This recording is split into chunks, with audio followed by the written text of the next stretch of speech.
So, for you that clicked on this video, you clearly are on a journey of self improvement.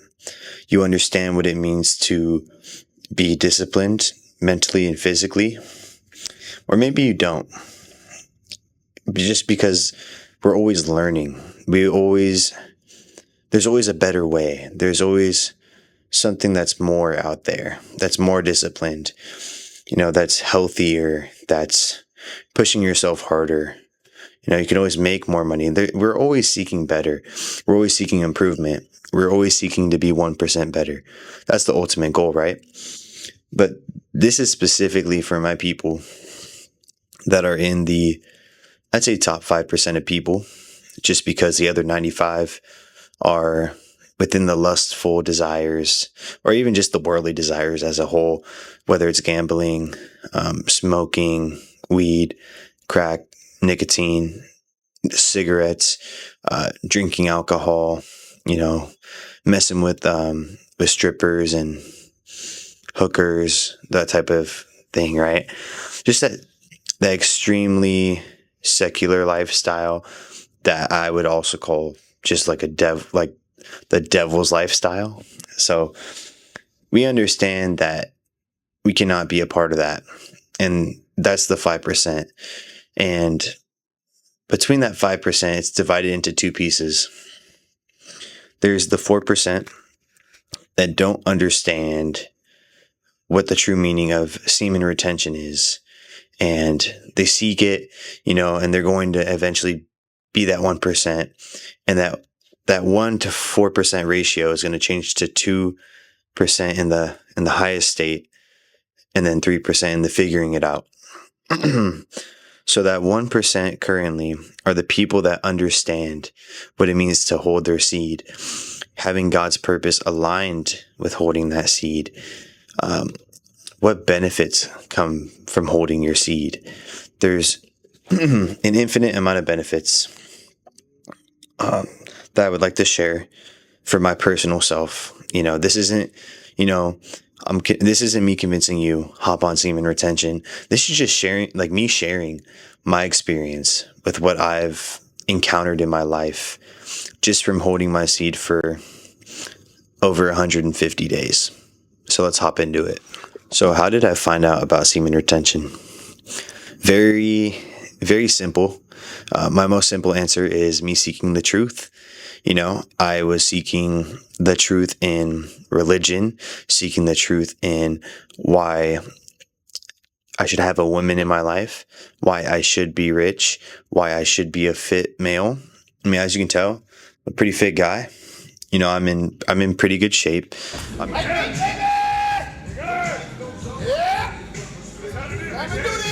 I'm not just, swole. I'm flexible. I actually just signed up for a kickboxing class tomorrow morning. I'm freaking hyped. But anyways, how did I stumble upon semen retention?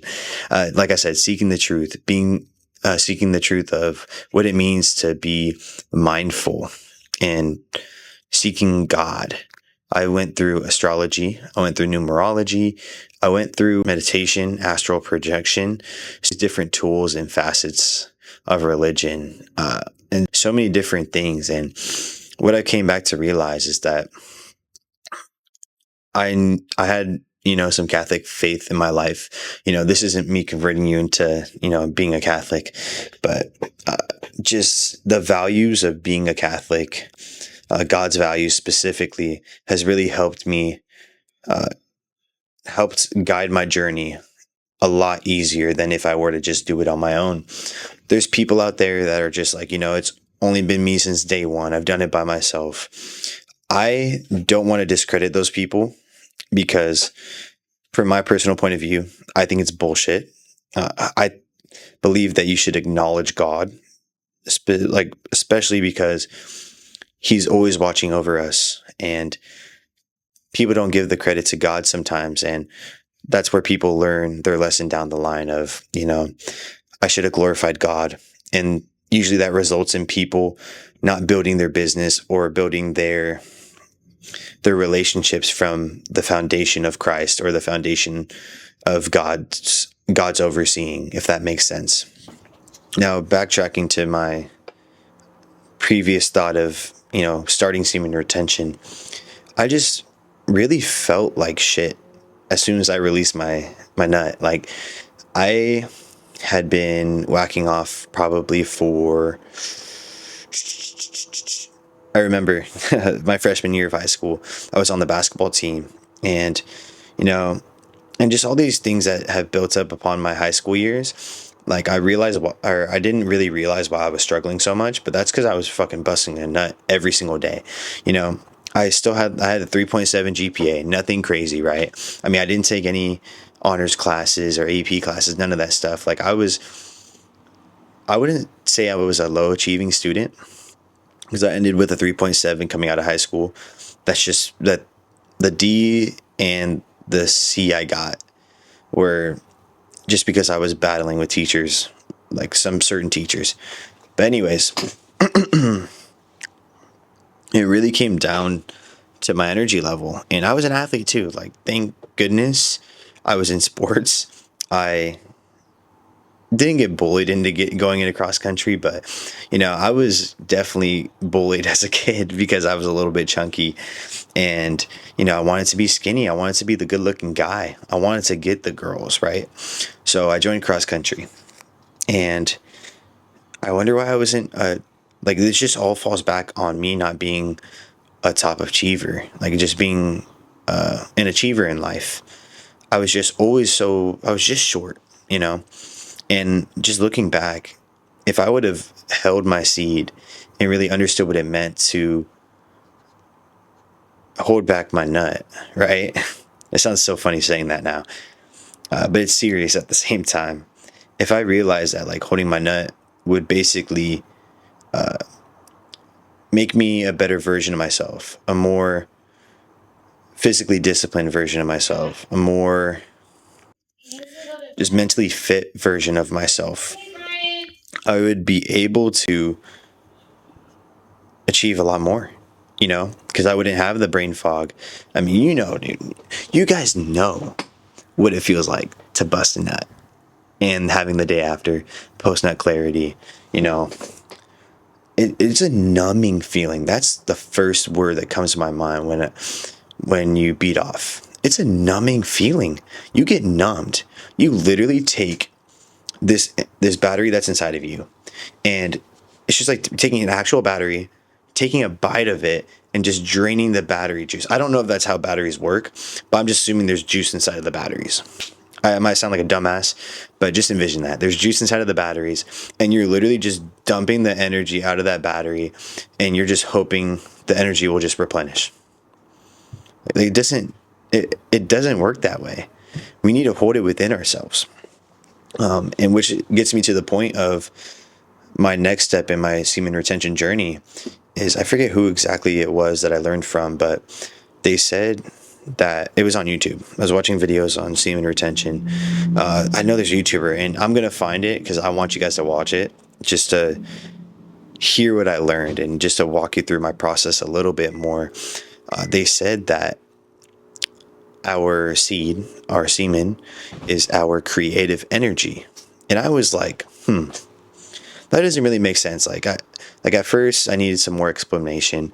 And so I really had to understand that creative energy is linked to creating another human life. Just think about that. That's why it's called creative energy. And that's just to shortcut you through the 25 to 2 hour 25-minute 2 hour YouTube video I watched. Creative energy is ultimately the energy within ourselves, our seed, to create another human being. And to connect that to my faith, it's to create another human being to, it's God's gift to us in this life. We get to create another human being. I mean, think about how complex we are. Maybe you're a fat slob. Maybe you're, a chiseled god, like not God, that's blasphemy, but, a chiseled dude, you're jacked, six pack, or you have you're 300 pounds overweight, no neck at all. I hope I'm speaking to someone out there, But anyways, you manifest that. You manifest that through your habits. And one of those habits might be whacking off, releasing your seed, to whacking off and just releasing your seed, and, being that 300-pound guy, or just being that, that sluggish guy. Do you think the girls are going to be attracted to you? And this is what I really wanted to talk about. I'm glad I brought this thought back into my head. There's a thing, not a thing. I don't want to refer to it as a thing because I want to give it a specific label, but there is I wouldn't say a myth. I can't articulate the word in my head right now, but there is a part of semen retention that isn't touched upon as a negative sense, but it's talked about a lot in the community, and that's attraction to women. A lot of people misinterpret that part, and this is what I hope you stumble upon and you take from this video, because this aligns with your values. Some people, they seek the semen retention to gain more women. Like, really think about this. If your goal is to attract more women in your life, aren't you going to have a harder time retaining your seed? Like, was that not a bar right there? Like, come on, bro. Like, really think about that. You really want to attract women in your life, so you're just going to hop on semen retention. That's not how it works, bro. Like, you're literally just shooting yourself in the foot at that point. And that's why a lot of people are stuck in that 4% of the 5% window. They're stuck there because they seek more women in their life, seeking the woman of their dreams, right? Which is something different than what God has planned for you. I mean, my people of faith, am I right or am I wrong? And you can say I'm wrong. I want to hear it in the comments though, because I would love to discuss on this, because I'm still learning. I'm not a professional. I'm not a priest. I'm not an expert on any of this. This is just from my personal experience. And I'm so blessed in this life to have the setup that I do now. And, to just be aware of the thought that I could content create, that I can create this content to reach out to somebody out there that really does need help in this life right now. And I pray that if you find this video helpful, that you can send this to somebody that is in need to hear this, from a dude from Gen Z. I'm 22, that has gone through porn for 7+ years, and that is completely free from it from 150 days. I know I said I would talk about the benefits in this video, but I'm thinking about making a whole separate video that's a little bit more structured on what the benefits are. And I haven't done that yet because this is my first YouTube video ever, and I'm super excited to release it. This is such a blessing, and I know I'm going to learn more from here. Please give this a like, drop a comment if you found any of this interesting, or, any of your thoughts on your semen retention journey, just because I want to connect with like-minded brothers. Speaking of that, I just built a community for the brothers that are seeking a journey of picking up their cross. And not only that, but that just want to become physically and mentally fit, because without physically disciplining yourself, you will never connect the physical to mental discipline wire. You have this wire in your head that you just need to weld together. And I know you're intelligent enough because you clicked on this video. And by physically disciplining yourself, by working out, finding some form of fitness, whether it's yoga, kickboxing, just a sport, or just weightlifting, calisthenics, you will weld this wire in your brain together, and that can even connect you to so many things that can further you in your life. I mean, who wouldn't want to talk to a more fit guy? Or, don't you think fit guys attract women? I think the whole dad bod thing is ridiculous. Like, it just depends on how you feel at the end of the day. There shouldn't be a standard for anything. The only standard there should be for yourself is that if you feel not even satisfied, but if you feel like, you're doing the right thing, that's the only way. But all right, this is enough of me yapping. I'm excited to edit this and to see if the setup really worked. This is my first time doing the setup. I bought a little light right here I got my computer in the background, got TV, got, a little whiteboard right there. I'm working on some things, and I'm excited to share this journey with you. Like I said, please give me a subscribe if you found this message helpful, and that if you believe in the journey that I'm not even believe in the journey, but believe this community that I'm creating of young men in Gen Z that should be off, or that's learning more about semen retention and picking up their cross, being more physically disciplined. Man, I'm so hyped to release this video, man. It's literally 10 at night right now, almost 10, 9:57 to be exact. And I've finished my day of work of my working at school. I went to a little Bible study thing, well, RCIA specifically, learning more about the catechism, which I have right behind me with my Bible. But amen. God bless you guys. We'll see you in the next one. Stay blessed.